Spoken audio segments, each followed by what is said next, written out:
Now, in medical science since centuries, there have been evidences that in camel urine there is therapeutic benefit, there is medical benefit.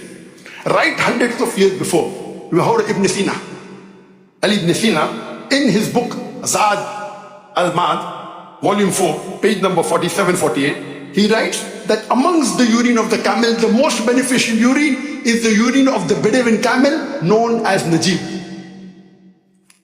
Talking about the past. In the recent, if you read the article of Professor Dr. Abdul Fattah Mahmood Idris, he writes that in the urine of the camel, there are various benefits for the skin, for the treatment of eczema, for the treatment of boils, of wet and dry ulcers. It can be used for various skin diseases.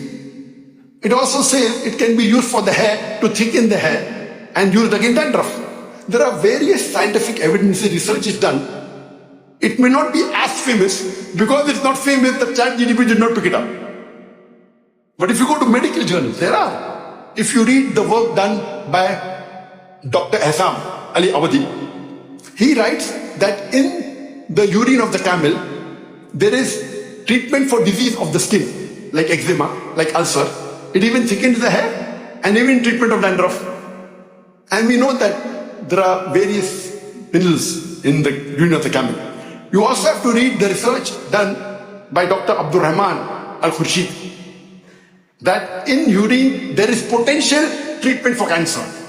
And this has been published in the Journal of Cancer Treatment, a medical journal.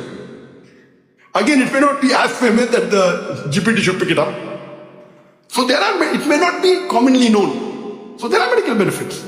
So this is a hadith which is one of the most controversial in Tibbinam. The other controversial hadith is our beloved Prophet Muhammad said. It's mentioned in Sahih Bukhari, hadith number 3623, as well as Sahih Muslim, volume number 6, hadith number 5751, in which the Prophet said that fever is from the heat of the hellfire.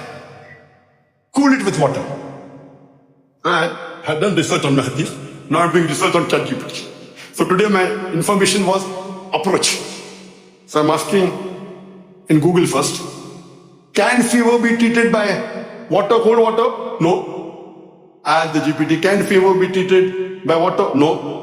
Then I go to my sources where I've done research, and I read in my notes that Galen in 129 CE, died in 210 CE in the 2nd and 3rd century. He was a Roman physician. He used cold water to treat certain types of fever. His philosophy was like cures like. His philosophy was opposite. The cure is the opposite. So if you have a fever, today I have knowledge of medical science. Normally I do agree, you should never use cold water for treating a normal fever. I agree with you. Because fever is an internal, when it fights your germs and diseases, the fever, the temperature is raised, it acts as a therapy. So I agree with it. But you have to realize that in the prophetic approach, whenever there is a hadith, it may be universal or it may be localized. Very important. One very important factor of Tibb Nabawi is, whenever there is any treatment given in the hadith, it may be for a specific type of disease or general disease.